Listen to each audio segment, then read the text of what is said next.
Thank you very much. Great to be in this wonderful state. So many friends, so much success, and we love being here. And we're here actually today to discuss the exciting progress that we've achieved under the Operation Warp Speed, our historic initiative to develop, test, manufacture, and deliver a vaccine in record time, and that's what it is, in record time. Likewise, therapeutically, we are very, very advanced. You're hearing about it, and you'll be hearing about it a lot more in the next 2 weeks. We will achieve a victory over the virus by unleashing America's scientific genius, which is what it is. I'm therefore proud to announce that this morning, the Moderna vaccine has officially entered phase 3 already, and that's phase 3 clinical trials, the final stage before approval. There's never been anything like this in terms of speed, nothing even close. A second vaccine is likely to enter phase 3 in a matter of days. Under Operation Warp Speed, we've shaved years off of the time that it takes to develop a vaccine, in some cases many years, and we've done it while maintaining the FDA gold standard for safety. This is the fastest a vaccine for a novel pathogen has ever gone. It's never gone like this. And if you look at where we are by phase 3, we could say ever gone by far. 4 additional promising candidates are expected to enter final trials in the coming weeks, including the Novavax vaccine being developed right here at this facility. It's an incredible facility.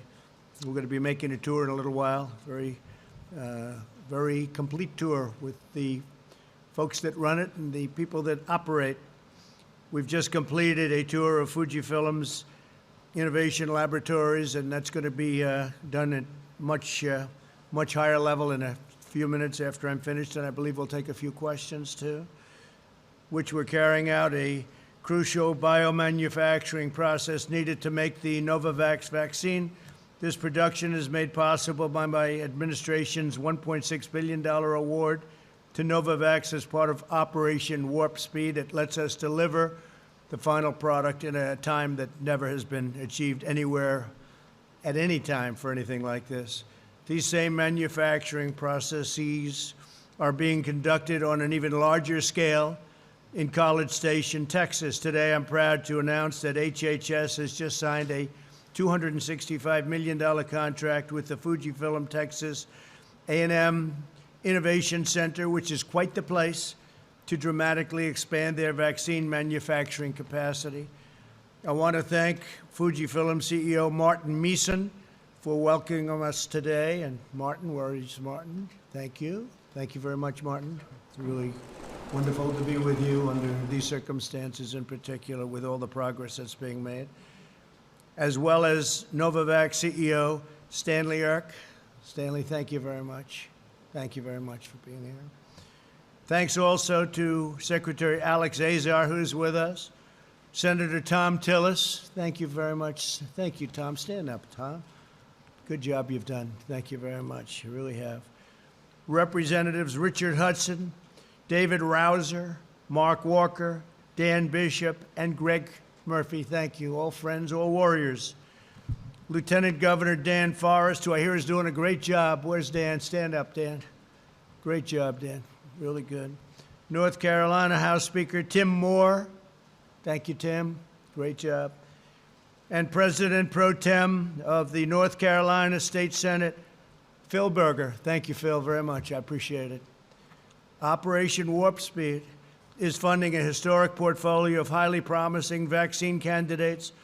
In addition to our $1.6 billion investment in Novavax, we've issued a $483 million contract with Moderna, a $1.2 billion contract with AstraZeneca, a $465 million contract with Janssen, and just last week, a $1.95 billion agreement with Pfizer. Tremendous progress is being made with all of those great companies.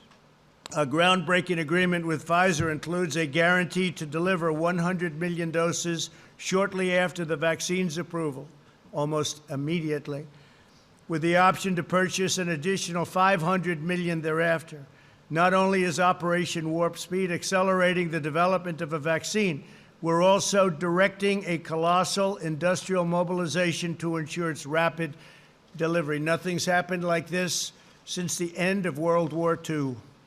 Instead of the usual sequence of vaccine development, testing, and trials, followed by production, our strategy is to conduct these phases simultaneously, so everything goes at one time. We're not waiting and waiting and waiting. It's all going at one time. We have a system that has, I think it's unparalleled, never been done before, but we suspect it's going to work and work very well. We're mass producing all of the most promising vaccine candidates in advance so that on the day one that it's approved, it'll be available to the American people immediately, and we'll probably have a lot for a lot of other people throughout the world. The world is suffering from this China virus. Another dimension of Operation Warp Speed is our focus on therapeutics to treat the virus. Over 140 clinical trials are underway, and a number of effective therapies have already been developed and widely delivered, including remdesivir, which is having a tremendous impact. You see that with mortality rates and other things statistically.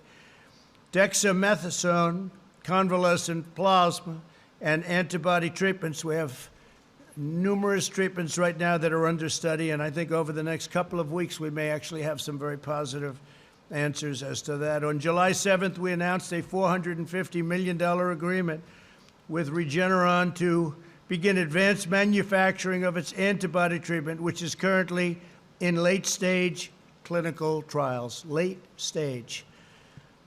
Due to the medical advances we've already achieved and our increased knowledge in how to treat the virus, the mortality rate for patients over the age of 18 is 85% lower than it was in April. Think of that, 85%. And is 25% lower than Europe as a whole. In the middle of April, more than 22% of all deaths in the United States were attributable to the China virus. As the last week, that number has dropped down. As of last week, it's dropped down to under 7%. To decrease the turnaround times for testing, the first two laboratories have been approved to provide pooled testing, very important. In other words, samples from multiple patients are processed together. They're pooled. Now, pool testing will reduce turnaround times by substantially more than 50%.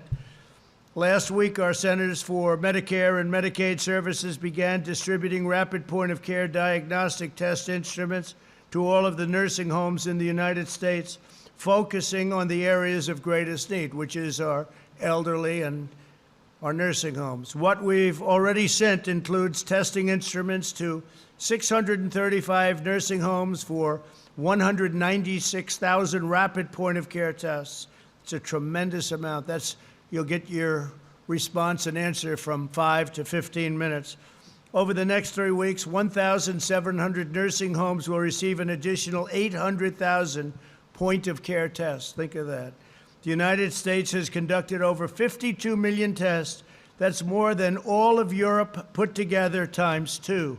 Nobody's even close. And as countries go, as an example, India is up to 11 million tests. We're going to be very shortly at 55 million tests. India has 1.4 billion people.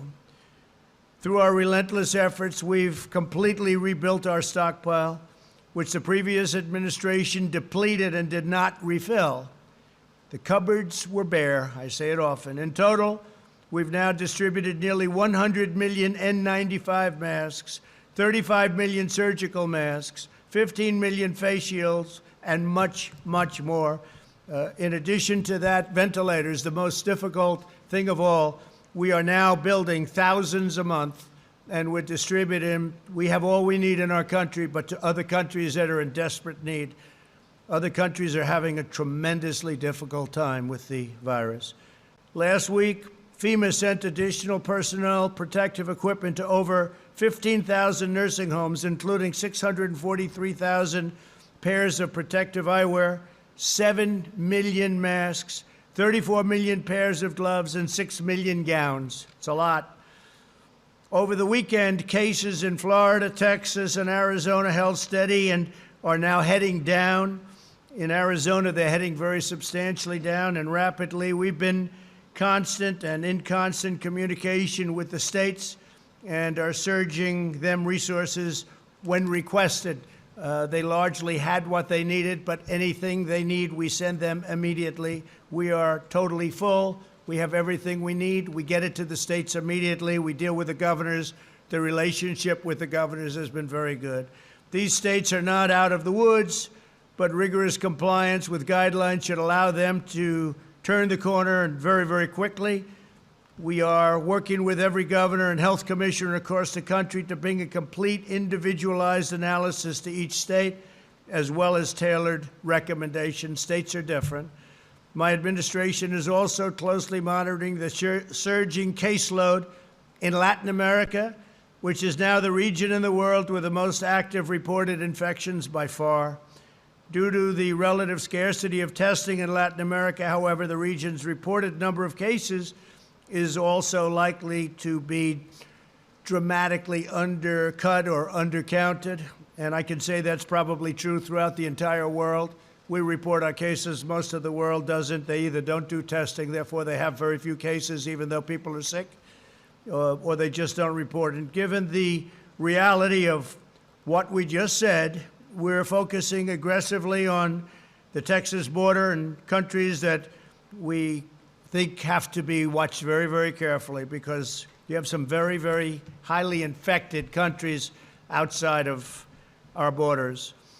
I've spoken with Governor Abbott, terrific gentleman, and I can report that over 3,300 federal personnel are on the ground in Texas. We've given them a tremendous amount of extra help, including doctors, nurses, frontline people. We've supplied Texas with more than 2.5 million gloves, 800,000 goggles, 337,000 surgical gowns, 1.8 million surgical masks, 1.36 million N95 respirators, and 500,000 KN90 masks. Beginning this week, Texas hospitals will receive 500 cases of remdesivir, which has proven very effective, enough to treat 3,200 patients. In addition to the cross-border spread, this stage of the pandemic is being fueled by younger Americans who generally have little risk of being seriously harmed by the disease, but can spread the disease. We need all Americans to be conscious about their actions and to exercise extreme vigilance. I trust all Americans to do the right thing, but we strongly advise everyone to especially focus on maintaining a social distance, maintaining rigorous hygiene, avoid large gatherings and crowded indoor bars, and wear masks when appropriate. We also strongly urge citizens to take extra precautions to shield those at highest risk, which are, in most cases, in many cases, the elderly, especially the elderly with medical problems such as heart or diabetes. But you want to shield them, and you want to guard them, and you want to protect them from the virus, especially those that are really targeted, almost targeted, you could say, by this horrible, horrible plague, this horrible epidemic, pandemic. America will develop a vaccine very soon, and we will defeat the virus. We will have it delivered in record time. As our visit here demonstrates, and I want to thank all of the people and representatives from the great state of North Carolina. This is a great place. It's a phenomenal place. And we've had so many great meetings and such a great time. I want to drive and the drive and tenacity of your representatives and your politicians has been incredible. When they call, I'm there. When they call, most of them, many of them are sitting here right now, I will always answer their call. So thank you very much. I appreciate you being here with us. And let's get on to a few questions. Tremendous progress has been made, and it's been made rapidly, and it's been made in areas that nothing like that has taken place before. So please, thank you very much. Thank you. Thank you. There's been a lot of despair when it comes to the virus. Is today's event about giving Americans hope a sense of optimism. Is that what you're trying to do? Well, I think so, but, you know, there would be not that same kind of hope if we weren't doing so well. You know, just before I left the White House in the Oval Office, we had a meeting with our doctors, scientists, some others, and they're making tremendous progress with respect to therapeutics. I can tell you therapeutically, I think over the next couple of weeks, we'll have some really very good things to say. We're just having great answers. So it is about that. And it's also the vaccine that we discussed today at even greater length is just coming along really well. And it's not just one company. It's many companies have had tremendous progress. So that'll be announced over the next very short period of time. Do you expect the vaccine to be ready for Americans to... Well, I heard very positive things, but by the end of the year, we think we're in very good shape to be doing that. By the end of this year, we're going to be, in terms of the vaccine, I think in terms of therapeutics, even sooner than that. Therapeutics meaning you go and you give somebody, whether it's transfusion or shots or whatever it may be, and they heal quickly. So we've had tremendous progress. We already have, if you look at remdesivir and you look at some of the other things, but we'll have some announcements on that over the next 2 weeks. Yeah, it is hope, but it's only hope because we've gotten such incredible results scientifically. Yeah. You did talk with Russian President Vladimir Putin, and I wanted to ask if you did bring up the reports of Russia having bounties on our soldiers in Afghanistan. We don't talk about what we discussed, but we had plenty of discussion, and I think it was very productive. Please.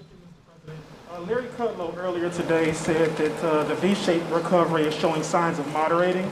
Do you think, given what we're seeing with an increase in cases, that the recovery could be in jeopardy at all, the economic recovery? I don't think so. I think the recovery has been very strong. We've set record job numbers. We've set record numbers. Whether it's a pure V or a little bit less than that, I think it's going to be very good.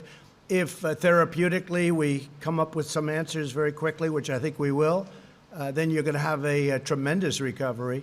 Likewise with the vaccines. If you do that by the end of the year, that's ahead of schedule, substantially ahead of schedule, and it's ahead of anything that's ever taken place in terms of vaccines before. So I think if those things happen, if just one of those events happen, you'll go right back into that V, and I think you're probably in the V anyway. I really do believe a lot of the governors should be opening up states that they're not opening, and we'll see what happens with them. But a lot will have to do with the fact that therapeutically, I think you're going to have some great answers. Vaccine-wise, likewise. Yeah, please go ahead in the back. Zachary Eads from the Raleigh News and Observer. Now that you've canceled the Jacksonville portion of the RNC, do you think Governor Cooper made the right choice in limiting attendance in Charlotte? Well, we're actually coming to North Carolina, as you know, and we're having a very major, I guess that would be the nomination night, so that's Monday. That'll be Monday. They're going to be here. And the rest we'll do in a different form. We could have done it many different ways, but I think we did the right thing, and I'm really happy that we're going to be having a piece of it, at least, and a very important piece, in North Carolina. Yes, please. Go ahead. Mr. President, your poll numbers suffered in recent months because of your handling on the pandemic. You're here now today. What's your plan going forward to prove to Americans that you're the right person? I think the poll numbers are very good. The poll numbers we have are very good. We're leading in North Carolina. We're leading in Pennsylvania. We're leading in Arizona. Our numbers. We're leading in Arizona. We're leading nicely in Florida. I think our poll numbers are very good. We're leading substantially in Georgia. I mean, we get a lot of suppression polls. We get a lot of fake polls, just like we have fake news. I mean, it's a terrible thing when you look at it. But I had the same thing 4 years ago. I was losing everywhere. I had poll numbers where I wasn't going to win any state, and I ended up winning every one of them. You know, the swing states. I wasn't going to win any of them, and I won all of them. And I have the same thing this year. This year they have it even closer. They have it closer, but it's the same suppression-type polls. We have polls that show me leading in almost every swing state, and substantially in other states by even more than I won in 16. When you look at Florida as an example, you have thousands of boats out of the ocean, out on the intercoastal. You look at other states where likewise you have thousands of boats, and they're all waving the Trump sign, Trump-Pence sign, and they're so proud. Thousands and thousands, you've seen it, where you have bikers for Trump with lines that are miles long on highways going along on weekends. I think there's more spirit now than there's ever been for my campaign, and that includes 2016, where obviously there was great enthusiasm, great spirit. We had great spirit. I think there's more today because what we've done, nobody's ever done before. Nobody has ever rebuilt the military, cut taxes the most in our history, created the greatest economy we've ever had, cut regulations at a level that nobody's ever done. And all of these different things, the VA, we got VA choice, we got VA everything for the VA. Right now, they had a 91% approval rating in a recent poll. I was just speaking to the secretary, 91% in the VA. That's never happened before. I think when people see all that we've done, even Space Force, we created a force, an actual, Army, Navy, Air Force, Marines, right? It's pretty amazing. Coast Guard, and now Space Force. That hasn't happened in 75 years. What we've done, working with some of those warriors over there, by the way, but what we've done has never been done. If you look at Alaska with ANWR, one of perhaps the biggest drilling site in the world, even Ronald Reagan and Bush and Clinton, everybody wanted to get it done. I got it done. ANWR in Alaska, probably or possibly the biggest drilling site in the world. Now, what we've done has been incredible. Recently, it looked like the energy business was going to be a catastrophe. We were #1 in the world, and then we had the pandemic, and nobody was using energy. Nobody was driving in automobiles. No gasoline. And by the way, gasoline prices for everyone are very, very low. In many cases, less than $2. That's pretty incredible. And I saved the energy business. I got Russia and I got Saudi Arabia on the phone, and they cut way back, and we're now at $40 and plus a barrel, and we're saving tens of millions of jobs in energy. We're the #1 in energy in the world. So with all that we've done, we made and brought this country to the greatest point in its history. We never had an economy like we had prior to the China plague or China virus coming in. We never had numbers like it. We are going to have them again. And everyone knows I'm going to rebuild it. I had to close it up. We saved millions of lives by closing it. If we didn't close it, you would have seen numbers that would have been 15 times what you have right now. One death is too much, but it would have been 10 to 15 times, maybe more than that, what you have. We closed this greatest economy ever, far bigger than China, better than China. China was having, by the way, the worst year they had in 67 years. Tariffs, they paid us tens of billions of dollars. The worst year they've had, think of it, in 67 years. We were having the best year we've ever had. I had to close it, and now we're reopening it. And next year will be stronger. It'll be the strongest year so far. It'll be better even than last year. Okay, thank you very much. I'll be heading back, and I'll see you back at the White House. Thank you very much. We're going to take an additional tour of the facility with your great leaders. Thank you very much to the people of North Carolina. We love being here. Thank you.